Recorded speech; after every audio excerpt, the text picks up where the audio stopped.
Hey everyone, Dan here. Before we get into it, if you enjoy these videos, please hit the like and subscribe button. And keep in mind that these are my own thoughts, opinions, and ideas. These are not meant to be, nor should you take them as investment or trading advice in any way, shape, or form. Do your own due diligence, put in the work for yourself, and make your decisions based on that. Enjoy. All right, folks, here we are on Friday, January 3rd, and take a look at RVPH today. So I wanted to come in and talk a little bit about a potential setup that I saw with RVPH. I did jump into a position. That's just full disclaimer. It's not going to cloud my judgment or the video that I'm making here, but just so you know, I am in it. So take that for whatever you will. Now, one thing that stands out here to me on this chart that we've had built for a little while, certainly for that run up to 430-ish, 428, is this gap, right? There's this gap that's been left in this day where it shot down over 39%, and that would bring it up to 225. So it's only partially filled that gap at the moment, and right now struggling with this 198 level that we have on the chart, but we do get the gap fill here at 225, and then if it is able to continue through that, we get action to 265 is the next strong resistance level that I see. Now, this isn't a guarantee that it's going to come fill this gap right now, but I'm just pointing that out. Now, like I said, if we zoom in, we see the struggle right now is with 198, right? And it put up a pretty big fight with that yesterday, continued that fight today, sort of pushed off of it toward the end of the day. So I don't know that I would say that it's lost the fight with 198, but it certainly is having a hard time with that for sure. That said, just a few trading days ago, it was moving off of 156 to come approach that 198, and so it's already pushed a really, really significant percentage move to even get there. So it's not sort of shocking that it would have a fight there and sort of find resistance where we thought that it would. That's actually a good sign to me. It says to me, okay, the chart is making sense as we currently have it drawn out. So these are the levels that I have. If it does start to slip, 156, like I just said, and then 103, and these are the levels to the upside here. Now, what actually caught my eye, maybe want to jump into RVPH, was the EMA setup here. Now, what's interesting to me is this gray 183 EMA. It's now getting price action just above it, right? And at the same time, it's starting to drag these short-term EMAs through it. And obviously this was a shot, right? This was like a rocket ship up, and it had that initial jolt through it, but it since came down, and actually it slipped below the 183 EMA and had a chance at that time to confirm that as resistance and just carry on its merry way back to the basement. But what we are seeing instead at the moment is a push back through the 183, which is at 180 right now, right? So it's situated above there for the moment, and still having the short term, the 8, the 21, and the 34 EMAs in a bullish formation as the price action continues to try to hold over the 183. Now, could we end up looking back at this, this big move and then this gap down, and even if we get a gap fill, right, to here, the price action comes up to here, and then it plummets, could this in the long run end up just looking like one of these sad face moves and then a bear flag, right? And then a push back to the basement? Definitely. Could absolutely happen.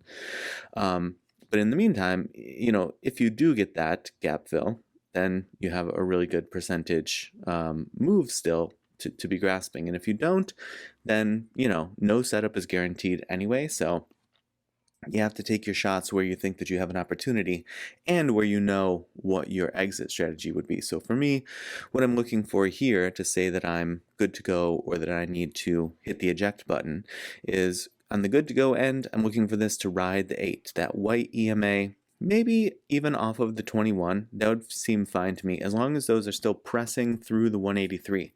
So I'm looking for bullish crossovers of these short-term EMAs through that 183. If that can't happen and it continues to struggle here and just sort of recedes volume and we're just getting a little bit of a slow, either drain to the right or even a slight uptick toward this gap fill, then I would start worrying that, yeah, maybe we're getting a bear flag getting put in and it's going to shoot down. And if I start to see it put in action below that 8 EMA and start treating that as resistance and start needing to stretch down toward the 34, that red one there, that's going to say to me, okay, yep, this setup just didn't work. It didn't prove out this time. And that's just what happens, right? So that's okay.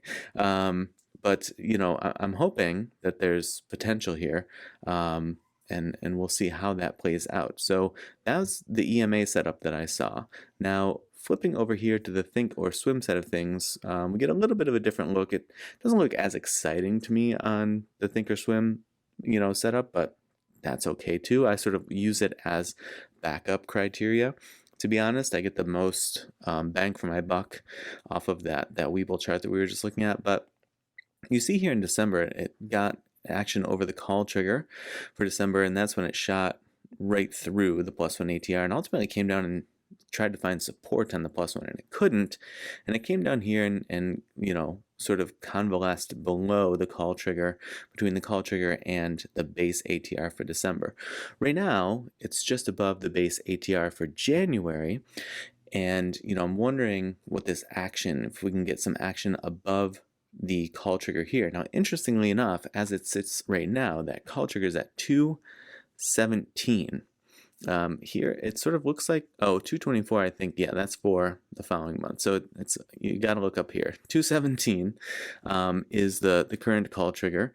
This blue line right here. 224 is where it sits currently for February. So it's unfortunate that that's what shows up here. It's kind of goofy, but in any case, 217 call trigger. And if we get that, we get the +1 ATR to 332. Now, just because it goes over the call trigger doesn't mean that it's going to go to this initial level here, which is about 275 or so, and it doesn't mean that it's going to go to 332.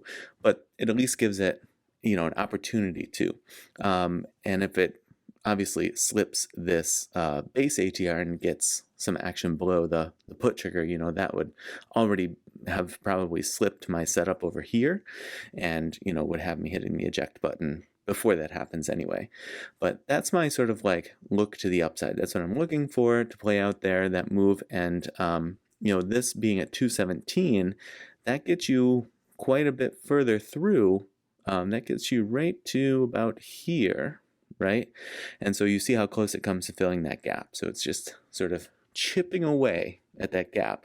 And if it's going to have sort of a longer lasting move, or even if it sort of has a more steady move and then an explosive one, this is kind of the move that I want to see it having, as opposed to this, giant crazy day where it stretches up to, into the 4s, and then ultimately comes back down and settles in the 2s. Like, that's just, it's a wild range, and it's just unsustainable. So looking at, something like this move, that's why I'm saying, getting this action over the 183, seeing where the call trigger is lining up with this gap fill, it's enough of a confluence of setups that I'm going to say, okay, I'll take a shot at it. If it doesn't work out, I know how to get out of it, right? I feel like these setups are only risky if you don't know how to get out of them when you need to. Right?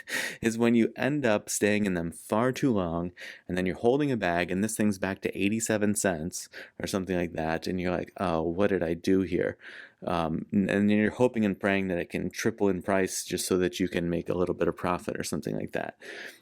Don't let yourself get there, right? None of these setups are ever going to work if that's your mentality of like, I'm just going to hold it until my setup works out. You're going to be on such a pain train for such a long period of time. It's really not worth it. Honestly, I would rather sort of hit the eject button on this and then be wrong, right? So I hit the eject button and then it ends up, recovering and flying. I'd rather do that than hold through and just sort of get lucky. If it sort of hits my criteria for getting out, I need to get out, and that does mean sometimes you're going to get out, and that stock is then going to take off and fly, and you're going to miss out on some profit. But guess what? You're going to live to see another day. And maybe you'll even pick up on something that says, oh, if I had taken into account this thing, maybe that would have shown me to stay in and would have allowed me to capture more of this profit. and maybe not. You know, you have to say sometimes things are not going to work out. Even if the setup is good, maybe that means that it works 70% of the time, or maybe that means it works 58% of the time, right? But if you end up with zero capital or very small capital or tied up in very bad positions capital, then it doesn't matter how, you know, what your success rate is, because you're fighting a losing battle because you're tying up your capital. All right, that's enough of my soapbox saying capital a bunch of times in the course of 30 seconds there. So hopefully that meant something to someone and will save you a little bit of money in the long run. I don't know. I've been there, done it, which is why I know, right? Probably hundreds of times. I've gone and been a bag holder, and ultimately was like, this is stupid. Why am I doing this? All right, folks. So I hope that you had a nice trading week and that your new year is off to a good start. And as always, I appreciate you watching, and I will see you in the next video.